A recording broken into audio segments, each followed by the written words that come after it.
এটি যখন আপনার প্রয়োজন হবে পক্ষে বা বিপক্ষে, তখনই দিল্লি থেকে শেখ হাসিনাকে বাংলাদেশে আনতে হবে।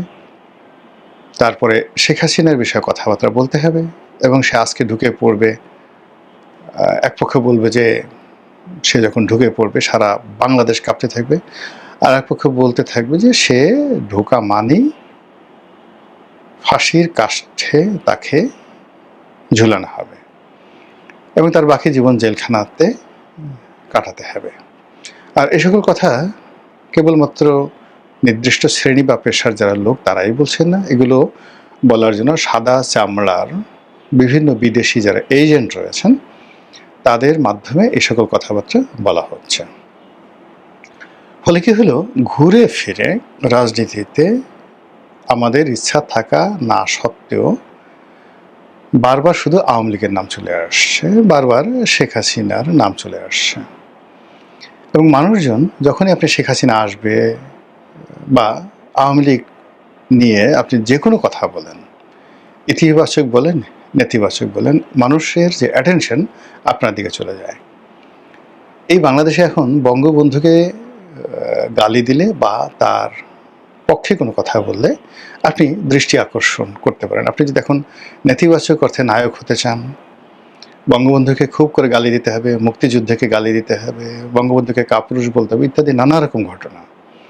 আর আপনি যদি সুপুরুষ হতে চান, বীর পুরুষ হতে চান, তাহলে এই যাকে বলা হয় আমি মুক্তিযুদ্ধের পক্ষের শক্তি, শেখ হাসিনা ভালো ছিল, তারপর শেখ হাসিনা আসবে, বাংলাদেশ হাসবে, এই ধরনের কথাবার্তা বলতে হবে ইত্যাদি।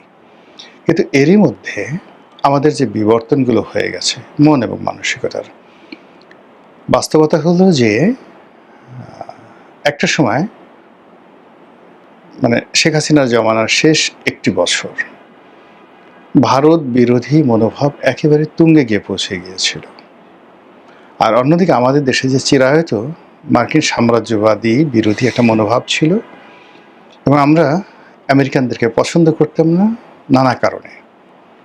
1971 সালে তারা বিরোধিতা করেছে, তারপরে ৭৪-এর যে দুর্ভিক্ষ তারা সৃষ্টি করেছে, বঙ্গবন্ধুর হত্যাকাণ্ড থেকে শুরু করে আরও অনেক কিছুর সঙ্গে তারা জড়িত। এমনকি জনাব তারেক রহমান সাহেবকে ব্ল্যাকলিস্ট করা, ১-১১ ঘটিয়ে বিএনপিকে ক্ষমতাচ্যুত করা, এটাও মার্কিন প্ল্যানে হয়েছে। এবং পরবর্তীতে যখন এই ১-১১ যারা কুশীলব তারা বিপদে পড়েছে, তাদের সবাইকে আমেরিকা আবার তাদের নিজ দেশে আশ্রয় দিয়েছে। মঈনুদ্দিন, ফখরুদ্দিন থেকে শুরু করে ১-১১ যে বিশাল বিশাল কুশীলব তাদেরকে আমেরিকা আশ্রয় দিয়েছে। আর বাকি ছোট ছোট যারা কুশীলব তাদেরকে ২০০৯ সনে আওয়ামী লীগের উপর ছেড়ে দিয়েছে, আওয়ামী লীগের জিম্মায় দিয়েছে। আওয়ামী লীগ তাদের কাউকে চাকরি দিয়েছে, কাউকে নমিনেশন দিয়ে এমপি বানিয়েছেন, কাউকে কাউকে সামাজিকভাবে, রাজনৈতিকভাবে, অর্থনৈতিকভাবে নিরাপত্তা প্রদান করেছেন ১-১১-এর কুশীলবদেরকে। এবং এটা সবই হয়েছে আমেরিকা দেন ভাইয়া দিল্লির মাধ্যমে। তো সেই দিক থেকে আমাদের এই দেশে একটা প্রবল ভারত বিরোধী মনোভাব ছিল এবং আমেরিকা বিরোধী মনোভাব ছিল। কিন্তু শেখ হাসিনার জমানার শেষ একটা বছরে যে কোনো কারণ হোক না কেন মানুষের মন আমেরিকার দিকে ঝুঁকে যায় এবং বিএনপি, জামাত, অন্যান্য এমনকি বামপন্থী যারা লোকজন আছে তারাও আমেরিকার Joe Biden, Peter D Haas এদের ভক্ত হয়ে পড়ে। এবং আওয়ামী লীগের প্রতি মানুষের যে বিরক্তি এমন একটা পর্যায়ে পৌঁছে গিয়েছিল, সবাই চাচ্ছিল যে পিটার হাস বাংলাদেশের প্রধানমন্ত্রী হন, প্রেসিডেন্ট হন, জনগণ ভোট দেবে। পিটার হাসের জনপ্রিয়তা এমন একটা পর্যায়ে চলে গিয়েছিল। কিন্তু সেই পিটার হাস, ডোনাল্ড লু, এমনকি আমরা বহু মানুষ ডোনাল্ড লুকে শান্তির অবতার মনে করতাম যে সে কেন আসে না। আমরা অনেকেই চিন্তা করতাম যে আমেরিকা এত দেশে এত বোমা মারে, এত সৈন্য পাঠায়, তারা কি সৈন্য পাঠিয়ে সেই শেখ হাসিনার যে পেটো বাহিনী তাদেরকে দমন করতে পারে না? এরকমভাবে আমরা সেই আমেরিকার শক্তিটাকে ওয়েলকাম করতাম এবং তাদেরকে আবাবিল পাখি মনে করতাম।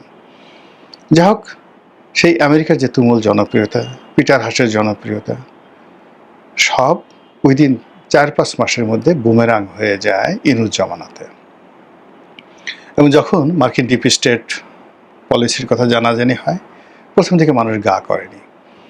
কিন্তু যেভাবে আমেরিকার আধিপত্য বাড়তে থাকে, যেভাবে আইন শৃঙ্খলার অবনতি হতে থাকে, যেভাবে মব কালচার বাড়তে থাকে, এবং যেভাবে যারা জুলাই আগস্ট বিপ্লবের সমন্বয়ক, সেই সমন্বয়ক পরিচয়ে চাঁদাবাজি, রাহাজানি থেকে শুরু করে মানে এমন কোনো অপকর্ম নয়, বেয়াদবি পুরো সমাজটাকে তারা উল্টে দেয়, পাল্টে দেয়।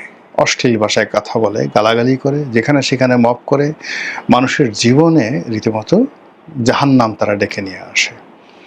তখন সবাই প্রথমে বলে যেই লাউ সেই কদু। আগে যা ছিলাম তাই তো হচ্ছে, এই ছাত্রলীগ, এই সমন্বয়। আর কদিন পরে দেখা গেল যে না, এদের তুলনায় ছাত্রলীগ ভালো ছিল, এদের তুলনায় যুবলীগ ভালো ছিল, এবং ইউনূসের তুলনায় শেখ হাসিনা ভালো ছিল, বলে সবাই বলতে শুরু করে আগেই আমরা ভালো ছিলাম।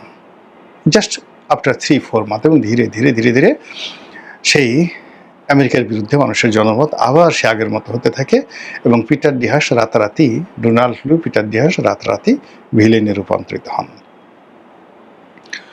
তো এই যে তারা ভিলেনে রূপান্তরিত হলেন, এবং সেই রূপান্তরিত হতে হতে আমেরিকা বুঝলেন যে তাদের হাতে সময় বেশি নাই, ক্ষমতা খুব দ্রুত পরিবর্তন করতে হবে, হতে হবে, অথবা যদি আমরা এটা নিজেরা নেগোসিয়েশন না করি, তাহলে শেখ হাসিনার বিরুদ্ধে যেভাবে একটা গণ অভ্যুত্থান হয়েছে, ইউনূসের বিরুদ্ধে তার সাথে আরও বড় ম্যাসিভ গণ অভ্যুত্থান হবে।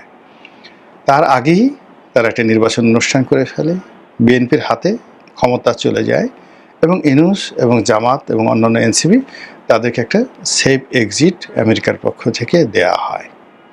এইভাবে আমরা আসলে শুনে আসছি। গল্প হতে পারে, মিথ্যা হতে পারে, সত্য হতে পারে, but that is the fact.